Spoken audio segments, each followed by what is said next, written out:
नमस्कार मंडळी, गीतांजली कुकिंगमध्ये तुमचं मनापासून स्वागत।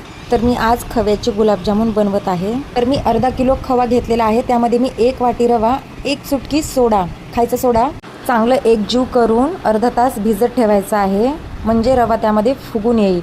तर मी आता इथे साखरेचा पाक बनवत आहे गुलाबजामुनसाठी। तर मी इथे 4 ग्लास पाणी आणि त्यामध्ये अर्धा किलो साखर पूर्ण विरघळून घेत आहे। साखरेचा पाक हा आपल्याला 1 तारीच्या अलीकडेच बनवायचा आहे, म्हणजे थोडासा पातळच बनवायचा आहे।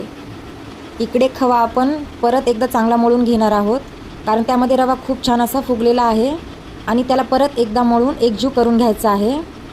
तुम्ही रव्याच्या ऐवजी मैदाही वापरू शकता आणि हवे तसे गुलाबजामुन आपण बनवून घेणार आहोत। आवडीनुसार आपण त्याची साईज ठेवायची आहे। मी असे जास्त मोठेही नाही आणि जास्त छोटेही नाही, जरा मीडियम साईजचे गुलाबजामुन असे गोल गोल, त्याला एकही क्रॅक असा नाही पडू द्यायचा आहे। असे गोल गोल गुलाबजामुन आपल्याला बनवून घ्यायचे आहेत। तर इकडे आता पाक तयार आहे। तर लास्टला त्यामध्ये थोडीशी वेलची पूड घालायची आहे आणि पाक असा तयार आहे। मी 10 मिनिटे पाक उकळवून घेतलेला आहे मीडियम गॅसवरती। हा पाक आता तयार आहे आणि मी इकडे आता तेल गरम करण्यासाठी ठेवत आहे गुलाबजामुन तळण्यासाठी। तर गुलाबजामुन तळते वेळेस आपल्याला तेल जास्त कडक नाही करायचं आहे, थोड्याशा हलक्या कोमट तेलामध्येच गुलाबजामुन तळायचे आहेत आणि तेही एकदम मीडियम गॅसवरती। तर मी इथे असे खरपूस रंगाचे गुलाबजामुन तळून घेतलेले आहेत। तुम्ही थोडासा डार्क हलका कलरही ठेवू शकता तुमच्या आवडीनुसार।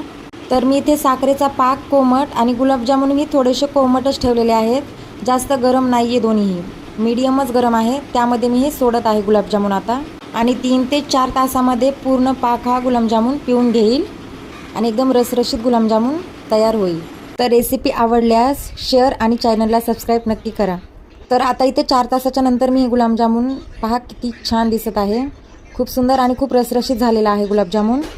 मी इथे गुलाबजामुनसाठी वापरलेला खवा हा घरगुतीच आहे, घरी बनवलेलाच आहे, एकदम ताजा आणि फ्रेश। तर तुम्ही बघू शकता किती रसरशीत हा गुलाबजामुन बनलेला आहे। रेसिपी आवडल्यावर कमेंट करायला विसरू नका।